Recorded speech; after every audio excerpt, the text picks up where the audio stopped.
Quelles sont les métriques à regarder en premier? Les métriques les plus importantes à regarder lorsqu'on fait du setting Instagram. Moi, il faut savoir une chose, je fais mon setting.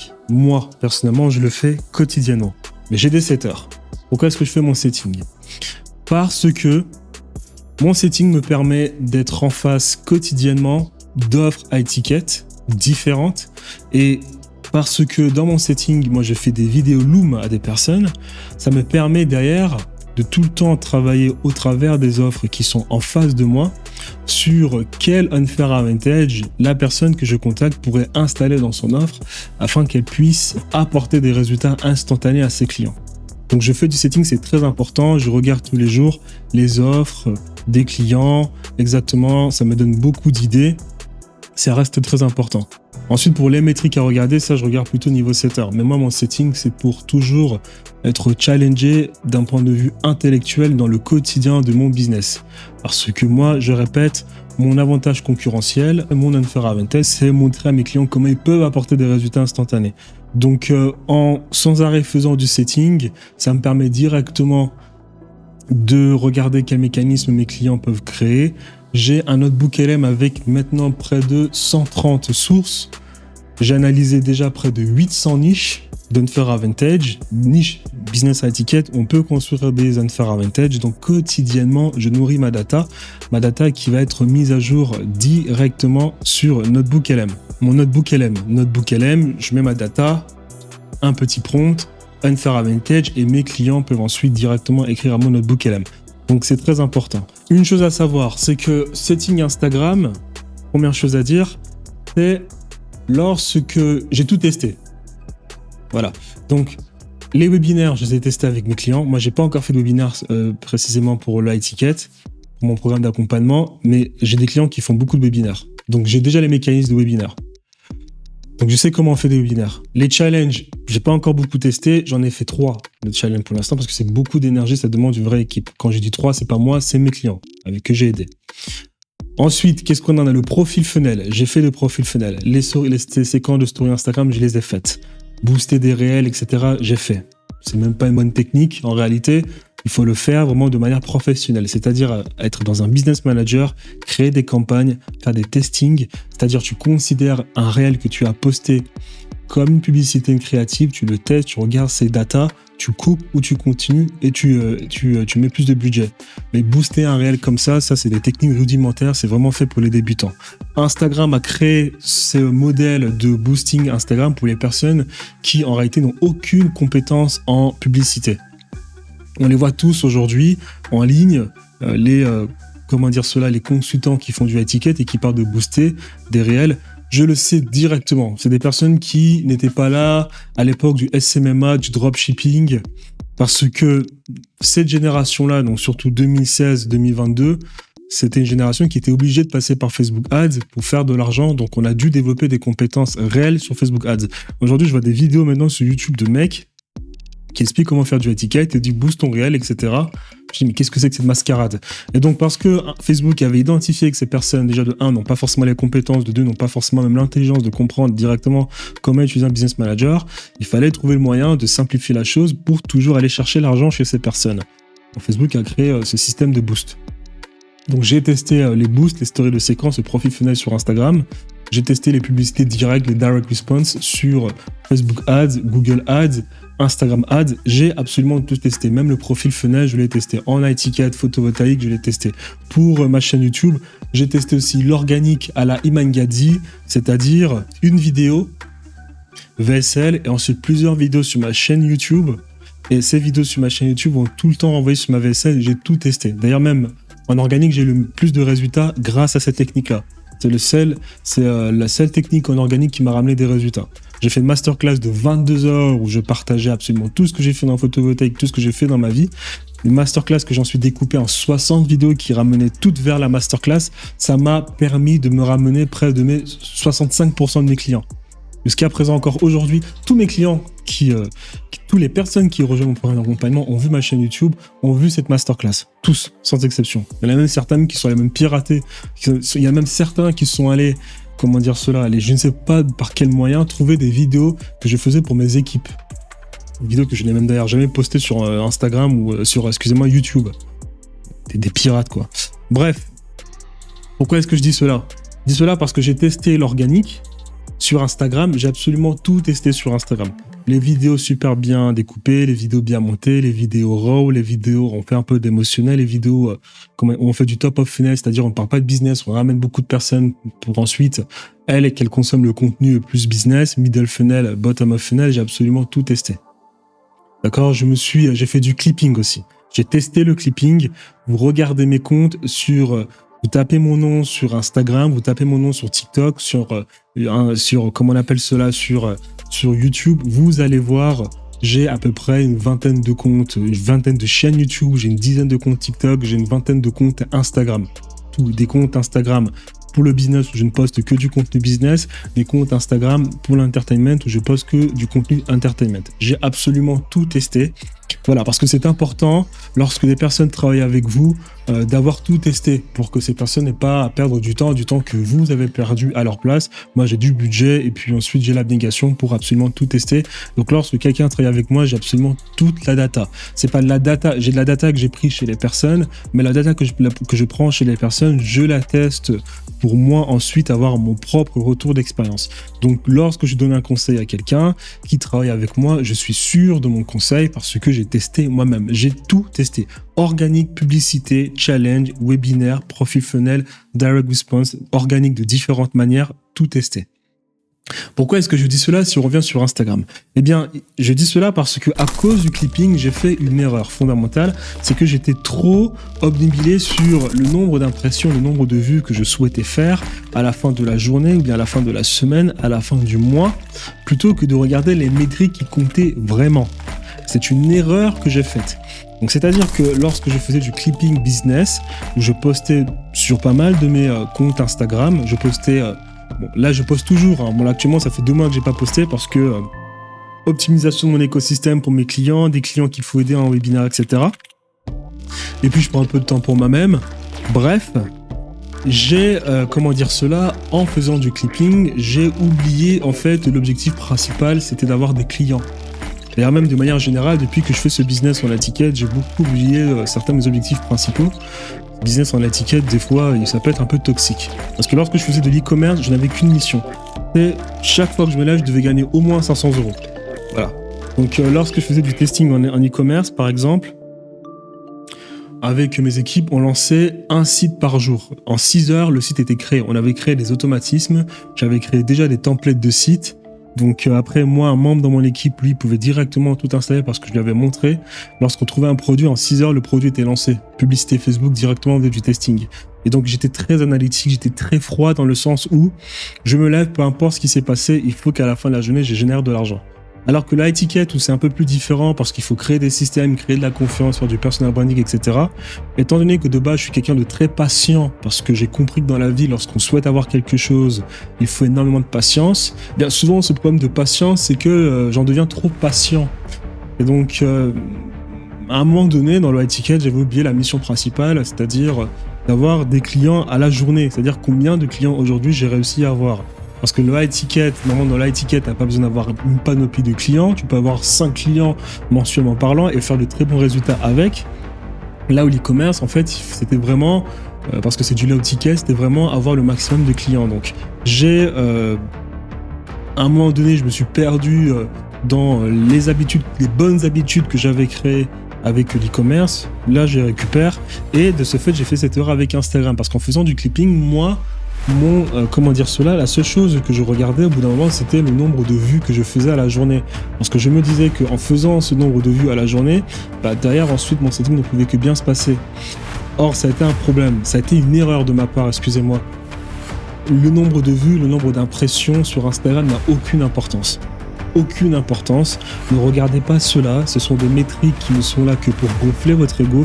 Cela n'a absolument aucune importance. Il y a des métriques bien plus importantes à regarder et c'est ce qu'on va voir aujourd'hui.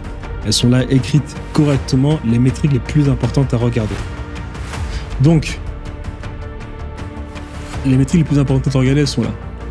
Le nombre de DM envoyés à la journée, les conversations déclenchées, les conversations de qualité, les appels bookés et les appels de closing. Donc, c'est-à-dire que Moi, l'erreur que j'ai faite, c'est, avec mon clipping, je réussissais à avoir à peu près 1 million d'impressions par mois. J'avais une technique, voilà, j'ai une technique, j'ai tout un écosystème pour poster très rapidement des shorts. J'ai fait une vidéo à ce niveau-là. Je vous invite à aller la regarder. Je poste à peu près 15 shorts par, comment on appelle cela, par compte Instagram. Bref, donc je voyais des 1 million d'impressions par mois sur mes comptes. Mais le problème, c'est là, c'est que j'avais oublié les métriques les plus importantes. Voilà pourquoi je vous expliquais tout à l'heure que j'ai oublié les bonnes habitudes du business. À la journée, combien de clients tu as fait, combien d'argent tu as fait. Avec toutes tes métriques là, regardez là. Ou bien toutes tes actions que tu fais à la journée. Ces bonnes habitudes que j'ai créées en e-commerce, je les ai perdues quand j'ai fait du high ticket à mes débuts. Là maintenant, je redeviens un peu sérieux là. C'est-à-dire que je simplifie un maximum. Et donc, tu peux avoir 1 million d'impressions, mais n'avoir aucune conversation qui ont été déclenchées à la journée. Tu peux avoir 1 million d'impressions et ne pas avoir de DM engageant dans la journée. Tu peux avoir 1 million d'impressions et n'avoir aucun appel de closing ou bien aucun appel de qualification. Donc, je me suis très vite rendu compte de ces problèmes. Et donc, j'ai arrêté de regarder le nombre d'impressions et le nombre de vues. Et je me suis focus sur véritablement ce qui fonctionne. Et voilà ce qui fonctionne. Voilà ce que vous devez regarder quotidiennement sur Instagram. C'est pas le nombre de vues, c'est pas le nombre d'impressions, c'est les premiers DM que vous avez envoyés à la journée. Donc ça, par exemple, je crois que ça, c'est l'un de mes comptes. Là, il y a tous mes comptes ici. Et là, il y a d'autres métriques que je regarde. Je vais vous le dire tout de suite. Toutes ces métriques, comme je l'ai dit, viennent d'un Google Sheet. Mes Google Sheets qui sont là, j'ai plein de Google Sheets qui sont là avec plein d'automatisation. Et donc là, l'entonnoir des DM settings que je regarde, c'est d'abord de 1, premier DM envoyé. C'est-à-dire, quotidiennement, à la journée, j'envoie des DM. La petite digression très importante. Vous avez un business à étiquette. Moi, je parle d'habitude de personnes qui ont déjà un business qui fonctionne et qu'il faut scaler. Donc, normalement, ces personnes auront déjà de l'argent. Parce qu'il faut faire des publicités. Maintenant, si tu débutes et que tu n'as pas d'argent pour faire des publicités, tu as à ta disposition de base l'argent pour faire des publicités. Ensuite, tu as la prospection et ensuite, tu as de l'autre côté de l'organique. Moi, je conseille, si on n'a pas 30 000 € de base, je conseille de faire la prospection en premier lieu et en parallèle de faire de l'organique. L'organique, il ne faut pas trop compter sur ça. Moi, je n'aime pas l'organique. Tu dépends de l'algorithme, tu dépends de trop de facteurs que tu ne contrôles pas. Tu dépends de ton apparence, tu dépends de ta diction, tu dépends de ton éloquence, tu dépends de ton élocution, tu dépends de ta couleur de peau, tu dépends de ton âge, tu dépends de ton genre, tu dépends de ton parcours, tu dépends de l'énergie que tu dégages vis-à-vis des personnes, tu dépends de l'algorithme, tu dépends, en plus d'ailleurs de ça c'est un amalgame que beaucoup de personnes font. Il y a des mecs qui sont viraux sur les algorithmes, ils pensent qu'ils ont compris la nature humaine. C'est pas parce que tu as été viral sur Instagram ou sur Facebook ou bien sur YouTube que tu as compris l'humain.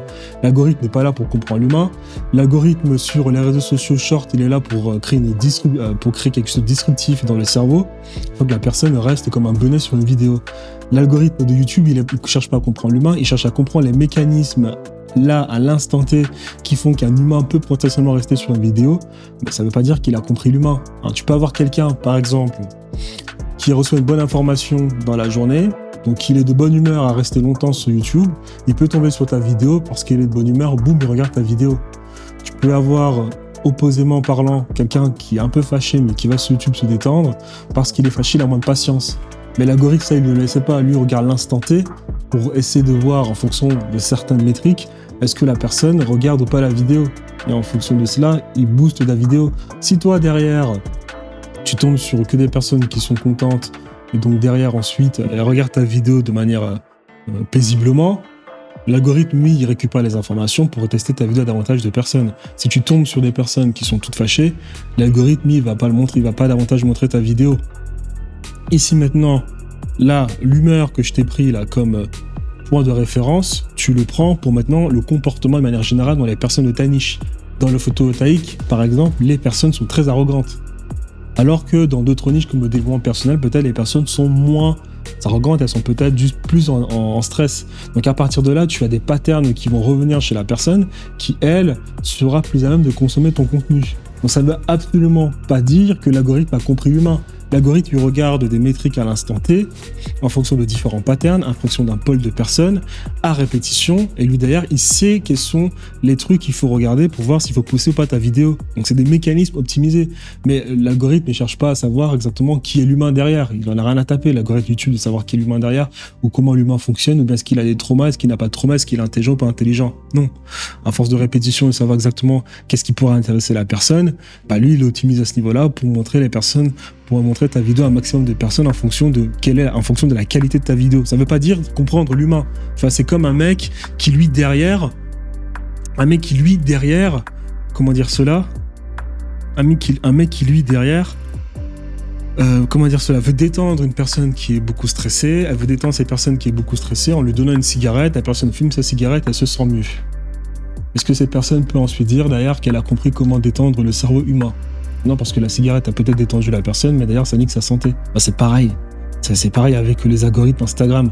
C'est pas parce que tu as réussi à faire bugger une personne pour qu'elle reste sur sa vidéo à longueur de journée en train de regarder ta vidéo que ça veut dire que tu as compris le cerveau humain. Non. Tu as compris le cerveau humain, tu allais trouver quelque chose de disruptif dans le cerveau humain pour le faire bugger, mais ça veut dire nullement que tu as compris le pourquoi du comment du cerveau humain. Voilà. La preuve en est, si aujourd'hui je vais faire une vidéo qui est virale, qu'est-ce que je vais faire? Je peux soit mettre là un petit flash de moi à poil, soit mettre une grosse faute d'orthographe, directement ça va créer du commentaire, boum, la vidéo est virale. Est-ce que cela veut dire que j'ai compris le cerveau humain? Non, pas du tout. Bref, pourquoi est-ce que j'ai dit cela? J'ai dit cela par rapport à la viralité. Et j'ai oublié pourquoi est-ce que je dis cela, et vu qu'on n'est pas là pour perdre du temps, eh bien, c'est que, voilà, lorsque tu débutes à ce niveau-là, si je me souviens maintenant, lorsque tu débutes et que tu n'as pas de budget, eh bien, l'organique, il y a trop de patterns qui entrent en jeu. Donc vraiment, l'organique, qu'on ait de l'argent, qu'on n'ait pas de l'argent, compter sur l'organique, c'est de la folie. T'as pas d'argent, tu fais de la prospection, et l'organique en parallèle, parce que il peut arriver que, parce que tu as compris certains patterns, parce que tu es peut-être beau, tes vidéos peuvent être plus virales, parce que tu es peut-être plus éloquent, tes vidéos peuvent être plus rapidement virales. Il y a des patterns qui peuvent être à ton avantage pour accélérer ta réussite de manière organique. C'est une bonne chose, mais si tu n'as pas ces qualificatifs qui pourraient être des avantages te concernant, alors à ce niveau-là, tu ne peux pas dépendre de l'organique. Donc voilà pourquoi je dis qu'il faut faire de l'organique en parallèle. Tu fais de l'organique en parallèle, bien évidemment. Lorsque tu fais de l'organique en parallèle, tu fais de la prospection.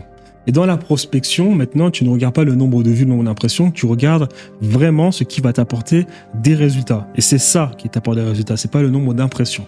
Ne faites pas l'erreur que j'ai faite. Donc tu regardes, premier DM envoyé. Combien de DM est-ce que tu envoies à la journée? Parce qu'il faut, pour avoir des clients, il faut leur parler à ces clients. D'accord? C'est pas je fais 1 million d'impressions, mais je parle à personne. Souvent, les personnes peuvent te regarder tous les jours, mais n'oseront pas venir te parler. C'est pas intelligent. Donc, les nombres de DM envoyés. Ensuite, il faut faire des relances après les DM envoyés. Toujours très important. Ensuite, nombre de conversations déclenchées. Pour moi, c'est à partir de là que ça commence à devenir très sérieux. Le nombre de conversations déclenchées. Parce que ici, souvent, il peut avoir une certaine flemme, il faut surveiller son setter. Là, le nombre de conversations déclenchées, c'est vraiment moi la métrique que je regarde à la journée. Moi, je commence toujours à partir de là. Moi, ces deux métriques-là me permettent de filtrer mes setters, parce que j'ai des métriques pour les setters que je vais te montrer là, ici, dans performance des setters. Mais vraiment, pour ce qui est du business, je commence toujours à conversation déclenchée. Donc, conversation déclenchée, pour moi, c'est le plus important. Là, on commence à entrer dans le sérieux. Ensuite, conversation en cours. Davantage dans le sérieux. Ensuite, conversation de qualité. Davantage dans le sérieux. Alors ici, ce que moi je vais te dire, c'est d'arrêter d'écouter tous les discours complètement cons sur le fait que l'école ne sert à rien dans le business, qu'on n'a pas besoin d'aller à l'école pour être quelqu'un de compétent. On va arrêter avec ces discours complètement stupides parce que tu vas très vite te rendre compte que lorsque tu fais du business, la personne qui peut potentiellement travailler avec toi va t'analyser selon les mêmes qualificatifs qu'on observe dans le monde scolaire ou bien le monde des personnes qui sont sorties des grandes écoles ou bien en tout cas d'écoles, de formation académique.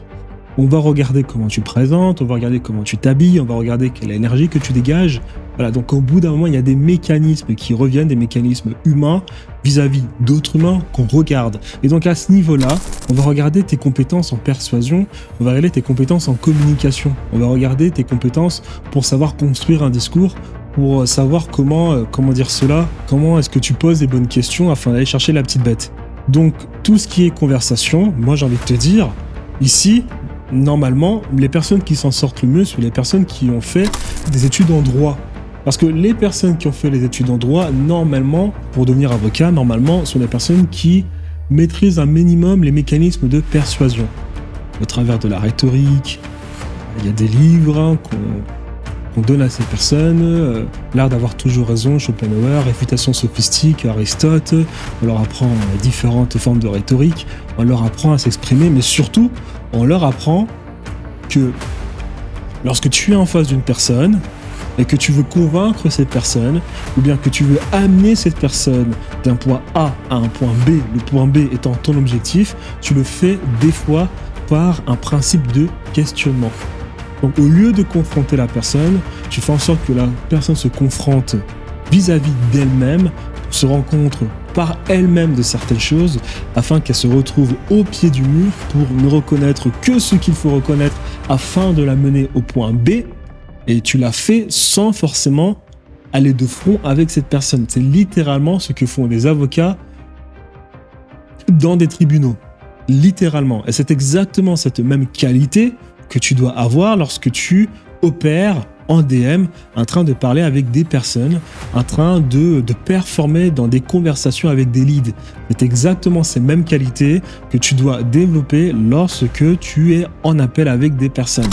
Comment est-ce que je pose les bonnes questions? Donc ça, ce sont des principes qu'on retrouve aussi en philosophie. Le principe de causalité première, tu dois identifier le principe de causalité première chez la personne avec qui tu parles. Quels sont ses triggers psychologiques? Quel est son profil épigénétique? Est-ce qu'il y a des traumas derrière? Parce que toi, d'ailleurs, ensuite, tu peux savoir exactement comment utiliser les bons mots. Tu peux savoir exactement ensuite, d'ailleurs, comment utiliser ces triggers psychologiques pour l'amener là où tu veux l'emmener. Ça, c'est très important pour la persuasion et pour la vente. Mais de l'autre côté, il y a aussi l'approche philosophique, thèse, antithèse, synthèse.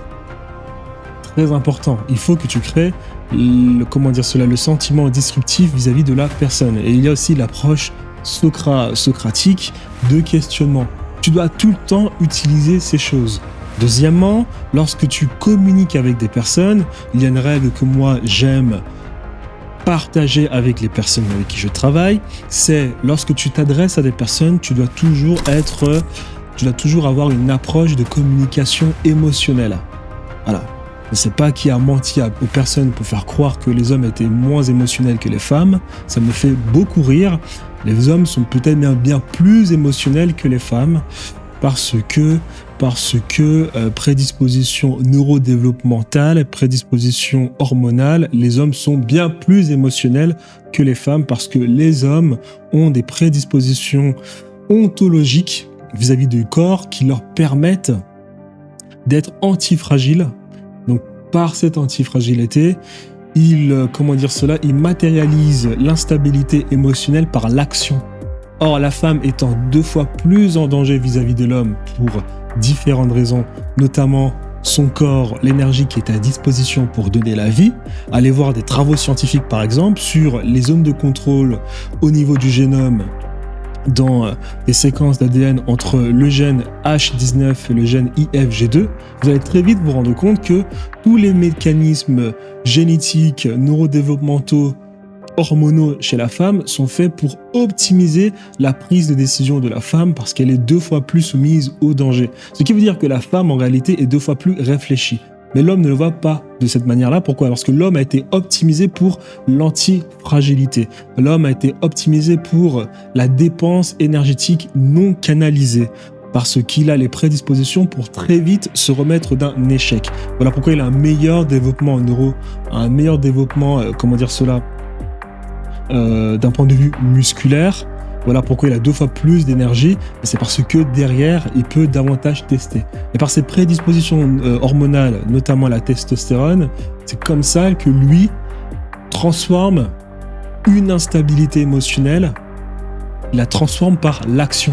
Là où la femme transforme une instabilité émotionnelle par une longue réflexion afin d'optimiser sa prise de décision, sa décision vis-à-vis du fait qu'elle est 2 fois plus en danger. Donc, ces histoires d'émotions émotionnelles, femme très émotionnelle, homme absolument pas émotionnel, faites-moi rire. Je rappelle encore que les guerres que nous faisons aujourd'hui sont des décisions émotionnelles qui relèvent de l'ego, qui relèvent de bon nombre de prédispositions épigénétiques, des méthylations au niveau des gènes responsables de la synthèse de protéines pour ce qui est du transport de l'oxytocine, de la vasopressine, pour ce qui est de la dégradation de la dopamine, peut-être en retard, ou bien pour la synthèse de la dopamine au travers de la tyrosine qui ne se fait pas correctement, sa dégradation par le gène COMT qui ne se fait pas directement. Il y a beaucoup de mécanismes qui ont créé des traumas, des déséquilibres d'un point de vue méthylation au niveau des gènes qui font que, oui, les personnes sont dans l'ego lorsqu'elles font la guerre et les personnes prouvent qu'elles ne sont qu'émotionnelles. Donc, lorsqu'on est en communication vis-à-vis des autres, il faut toujours aller chercher l'émotionnel chez les personnes. C'est très important.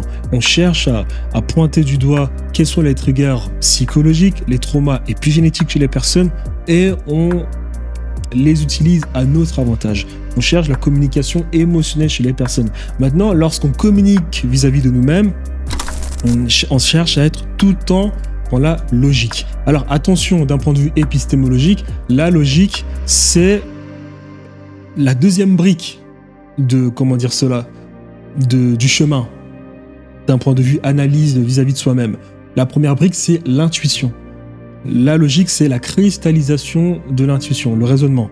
Le raisonnement, c'est l'intelligence analytique, donc philosophique, c'est la cristallisation d'une intuition. Lorsqu'on a cristallisé une intuition, maintenant on passe sur de l'expérimentalisation pour ensuite aller vers de la pratique. Donc, il est important d'avoir les bonnes intuitions, il est important de se poser les bonnes questions pour développer un maximum sa logique. C'est-à-dire, par exemple, il est important de savoir quels sont nous-mêmes, vis-à-vis de nous-mêmes, quels sont nos triggers psychologiques pour savoir exactement comment ne pas être esclave de mes triggers psychologiques, de mes traumas épigénétiques, de mes prédispositions épigénétiques, de ma mémoire épigénétique, au travers de ma vie du quotidien et au travers de la vie de mes ancêtres. Donc il faut être ultra dans la logique vis-à-vis de nous-mêmes, mais être ultra dans l'émotionnel vis-à-vis des autres. Le marketing, c'est de l'émotion, la persuasion, la vente, c'est de l'émotionnel. Identifier les valeurs ontologiques des personnes qu'on a en face de nous et jouer sur ces valeurs-là. Très important. Donc ça, c'est très important lorsqu'on fait de la conversation. Donc on va arrêter d'écouter les imbéciles qui nous disent qu'il ne faut pas aller à l'école parce que pour maîtriser des bonnes conversations en setting, des bonnes conversations dans un appel de closing, il faut faire des études. Il faut savoir s'exprimer, il faut être éloquent, il faut avoir de l'élocution, de l'éloquence, il faut être persuasif, il faut comprendre, analyser l'autre, il faut avoir un minimum de base en neurosciences, un minimum de base en épigénétique, un minimum de base pour analyser les traumas vis-à-vis d'une personne, il faut savoir se tenir, il faut être en communication, il faut avoir un capital social vis-à-vis des personnes pour être à l'aise lorsqu'on parle avec des personnes, il faut tout ça. Il faut avoir été à l'école pour parler avec des humains, continuer à avoir une vie sociale. Donc on arrête d'écouter les imbéciles qui nous disent que l'école ne sert à rien. On arrête. Très important. Donc ça, les trois, là, la conversation, c'est important. Ensuite, je regarde proposition, appel découvert. Pourquoi ? Parce que c'est l'étape naturelle qui suit une conversation de bonne qualité. Après, appel découvert booké. Donc là, ici, normalement, c'est un setter qui le fait pour vérifier si on est en face d'une personne de très bonne qualité, mais là, proposition, appel découvert et appel découvert booké, je vais vous le montrer là dans parcours client étiquette, parce que là, ce que j'ai fait, c'est une aubaine, mais là, je l'avais déjà avec le photovoltaïque. Ça me permet d'être en face que de personnes ultra qualifiées. Je vais vous montrer comment le faire. Ensuite, vous avez relance après appel découverte, statistique très importante, et ensuite on a appel de closing. Ça, c'est les métriques les plus importantes que je regarde lorsque je fais du setting. Pas le nombre d'impressions, pas le nombre de vues. Mais c'est quand même important, je regarde quand même le reach global. C'est-à-dire que là, lorsque j'arrive sur mon SCC, ou bien mon client arrive sur son SCC, directement on regarde le nombre de DM. Là, je lui dis, bon, peut-être que tu as fait 1 million de vues, mais peut-être que tu t'es branlé là. Hein. Boum, conversation déclenchée, conversation en cours, appel de closing, c'est très important.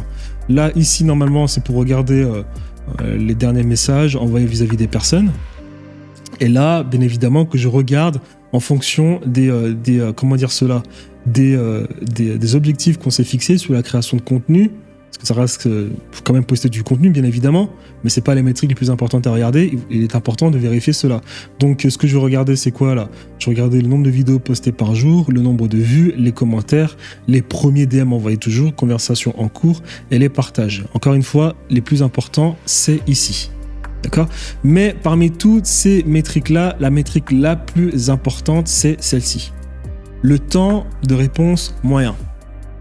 Alors, vous allez remarquer que depuis que les réseaux sociaux existent, on a développé de sales petites habitudes.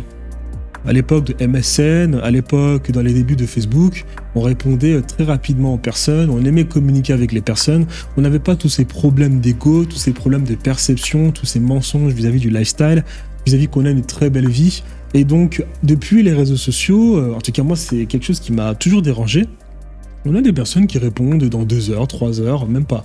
Dans 1 semaine, 3 semaines, en fonction de ce que tu peux leur apporter. C'est-à-dire, si tu as quelque chose d'intéressant chez la personne, elle te répond en 1 seconde. Si tu n'as pas quelque chose d'intéressant vis-à-vis de cette personne, elle ne te répond pas. Donc, pourquoi est-ce que j'en parle? J'en parle parce que, malheureusement, à cause de cela, on a tous développé ces mauvaises habitudes de ne pas répondre aux personnes. Alors, Dieu merci, moi, mon entourage, et je réponds aussi rapidement aux personnes. Et donc, ça, c'est la métrique la plus importante lorsqu'on fait du setting. Peu importe ici, là, conversation déclenchée, en cours, conversation de qualité, proposition d'appel découverte, appel découverte booké, relance après appel découverte, relance après premier DM, peu importe. Entre chaque étape, il y a toujours le temps de réponse moyen. Et donc, le temps de réponse moyen est la métrique la plus importante en setting. Une personne t'a répondu, tu dois répondre 2 secondes plus tard. Un setter a envoyé des SMS, des emails, des DM à des prospects, il doit répondre 2 secondes plus tard lorsque la personne a répondu. Donc c'est la métrique la plus importante parce que si cette métrique tient correctement, naturellement, tout l'entonnoir, lui, va bien se comporter si on fait le travail correctement de prospection, c'est-à-dire envoyer des DM de qualité et créer du contenu. D'accord? Donc lorsqu'on n'a pas de budget, on fait de la prospection. À tout, parce que le truc le plus important, c'est pas le nombre de vues, c'est le nombre de personnes avec qui on s'entretient quotidiennement. Voilà pourquoi on fait de la prospection et en parallèle, on fait de l'organique. Alors là, le taux d'engagement DM, le taux de qualification DM, le taux de qualification conversation et le taux de closing direct. Ici, en fait, ce sont des moyennes que j'ai faites en fonction de ces métriques-là. Alors là, par exemple, elles sont dans, comme je vous l'ai dit, mes Google Sheets. Ça, c'est un Google Sheet où j'analyse du coup les statistiques de mes setters. Donc phase 1, je regarde à peu près qui est sérieux, qui n'est pas sérieux, le total d'heures travaillées, le total d'heures travaillées à la semaine, par jour, la qualité de la connexion Internet est très important, son rôle, son potentiel de qualité en closing, c'est-à-dire souvent vous avez des setters qui peuvent devenir closers. Après, le nombre d'appels traités total, le nombre d'appels qualifiés, le nombre d'appels bookés, le nombre d'appels de confirmation effectués, le nombre de rappels d'appels effectués. Après, boum, on a le taux de réponse avec qui nous avons pu avoir une conversation. Donc ça, c'est la moyenne entre l'ensemble de ceci vis-à-vis d'une conversation qu'on a au téléphone avec la personne. Et donc là, le taux d'engagement, c'est pareil. C'est ici la capacité du setter à déclencher une conversation avec ses messages. Donc c'est quoi? C'est le nombre total de DM envoyés. Au nominateur, tu as la conversation qui a été déclenchée.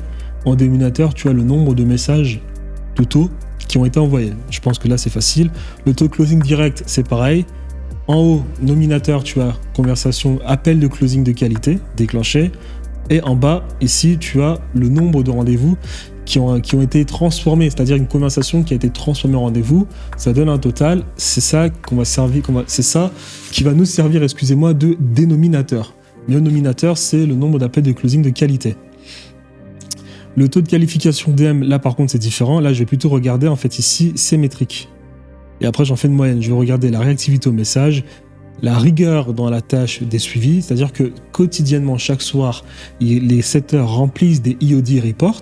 On leur pose des questions, le nombre de personnes qu'ils ont contactées, les métriques Est-ce que les métriques ont été respectées, c'est-à-dire la conversation de qualité, est-ce qu'on a envoyé une vidéo Loom, est-ce qu'elles ont contacté un certain nombre de personnes.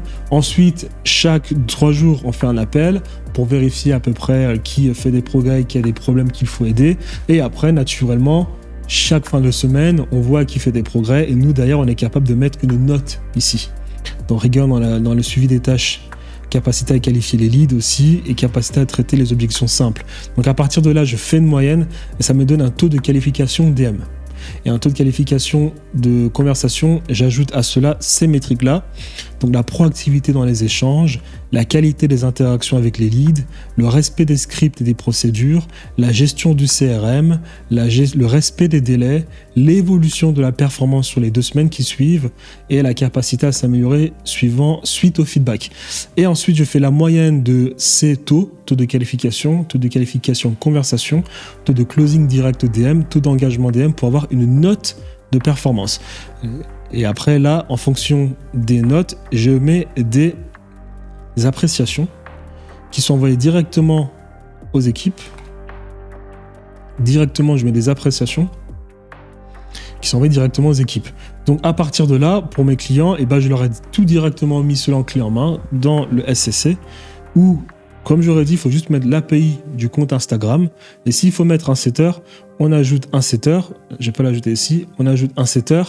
Et ensuite, le setter, on suit ses métriques. Pourquoi ? Parce qu'en fait, le setter, moi, j'installe l'écosystème à mon client et dans mon écosystème, je vais directement tout connecter, le CRM, Make, avec les Google Sheets qui vont être, elles, connectées.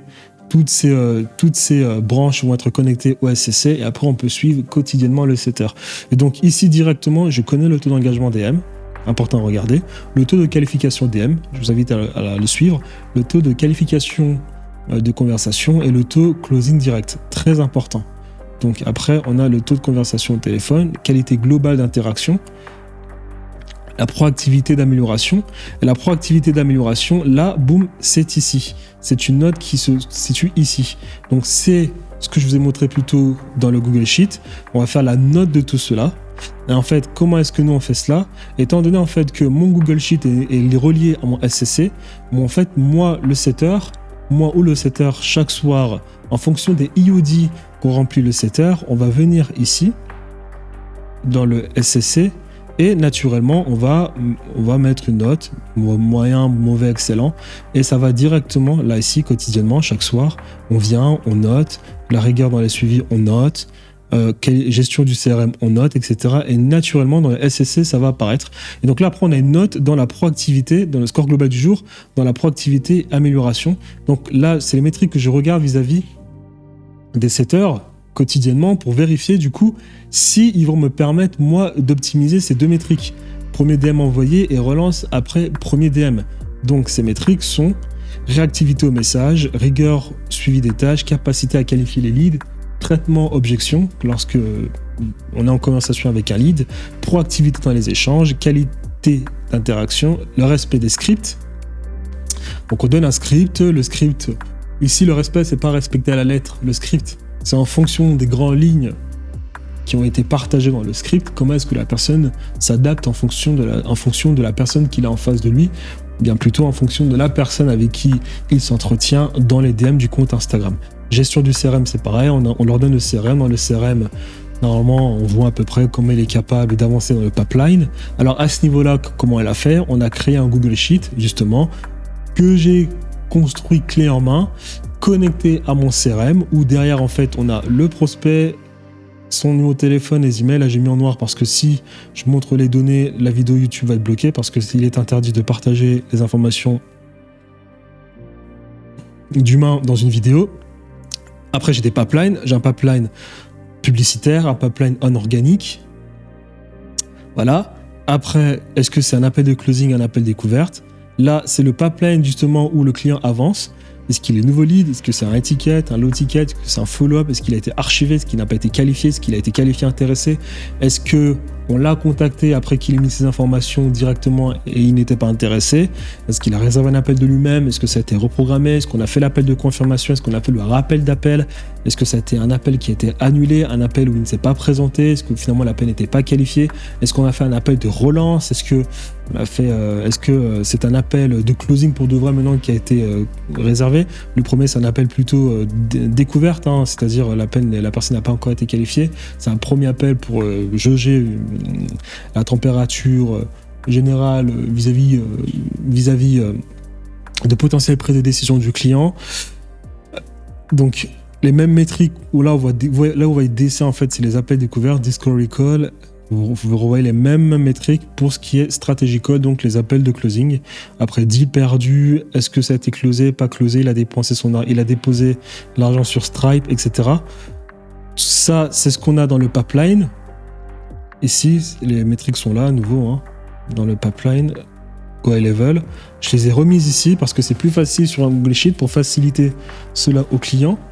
Et en fait, qu'est-ce qui se passe? Il se passe que normalement, lorsqu'une personne réserve un appel, directement, tout va se mettre automatiquement, va se remplir automatiquement parce que j'ai créé les automatisations sur Make à ce niveau-là, dans acquisition ici. Bon, c'est quelque part ici, j'ai créé l'automatisation d'acquisition, je ne sais plus exactement, c'est là. Dans l'acquisition, j'ai créé plein d'automatisations pour que ça se remplisse automatiquement. Et lorsque ça se remplit automatiquement, moi, je vais demander 3 choses à mes setters. 3 choses, c'est très simple. Là, on a directement la source du lead, le nom de la source, est-ce que ça vient d'Instagram, de YouTube, tout ça est rempli automatiquement. Il y a des tags, parce que les tags, je vais vous le montrer dans le parcours du client étiquette, pourquoi les tags sont très importants. Ensuite, l'heure de programmation, moi je vais leur demander de remplir ces 3 cases. Tout simplement. C'est la seule chose que je vais leur demander de remplir. Et lorsque c'est validé, on est sûr que c'est une personne avec qui on peut s'entretenir. Ensuite, je leur demande de remplir à nouveau ces autres cases-là. Donc la première case, c'est quoi? C'est d'envoyer un message. Est-ce qu'il a envoyé un message? Là, il y a les noms, mais est-ce qu'il a envoyé son message? Dans les 5 minutes qui suivent, si une personne a réservé un appel d'elle-même, là, c'est pas un setting de prospection, c'est elle a réservé un appel, est-ce qu'on envoie un message dans les 5 minutes qui suivent? Est-ce qu'on l'a appelé ou bien on envoie un message sur Instagram? Parce qu'on demande l'Instagram. Deuxièmement, alors là, c'est le nom de la personne. Ça, c'est le nom de la personne, le setter qui a signé. Et là, c'est ce qu'il envoie un message ou pas. Là, ici, je notifie qu'une notification est envoyée automatiquement à la personne qui obtient via WhatsApp. Et après, ensuite, là, directement, est-ce qu'ils ont effectué un appel ou bien envoyé un message? Ils remplissent cela. Est-ce qu'ils ont effectué un deuxième appel ou bien envoyé un deuxième message si la personne n'a pas répondu? Et là, est-ce qu'ils ont effectué pour la troisième fois est-ce qu'ils ont effectué un appel pour la troisième fois en guise de troisième tentative, ou bien ils ont envoyé un message suite à une troisième tentative parce que la personne n'a pas fait suite, la personne n'a pas répondu au message ou bien n'a pas décroché l'appel. C'est les seules métriques que moi je demande à remplir mes setters. Comme ça, moi ensuite derrière, je vois quelle est la pertinence, quel est le sérieux du setter pour ce qui est derrière ici dans la métrique de gestion CRM. Au lieu d'éviter de trop les fatiguer avec Go High Level, parce que Go High Level c'est quelque chose de très lourd, il y a beaucoup de compartiments. J'ai essayé de simplifier la chose un maximum. Après, on a évolution dans les 2 semaines, on voit s'il a fait des progrès, amélioration post-feedback, excusez-moi. Je regarde ça, c'est très important, quotidiennement, on regarde ça pour voir si la communication avec la personne est bonne et si elle fait véritablement des progrès. Mais là, c'est pour quelque chose de précis. Évolution dans 2 semaines, c'est sur l'ensemble de ces métriques. Mais si on remarque, par exemple, que la personne a un problème principal, on va regarder s'il s'est amélioré à ce niveau-là. Donc ça, c'est les métriques que je regarde pour ce qui est du setting. Et donc, dans le SCC que vous voyez là, j'ai vue générale avec tous mes comptes, toutes mes métriques ici que je regarde, ça de manière générale. Mais après, pour chaque setter, je peux voir justement ses stats. Donc je peux voir le nombre de messages qu'il a envoyés, les conversations de qualité, en cours, etc. pour chaque setter. Ici. Je regarde ses stats. Pour chaque setter. Et après, vue générale, c'est la somme de tout ce qui se fait dans le business. Donc la somme, par exemple, s'il y a 3 setters qui s'en occupent et moi qui m'en occupe, là, on fait la somme.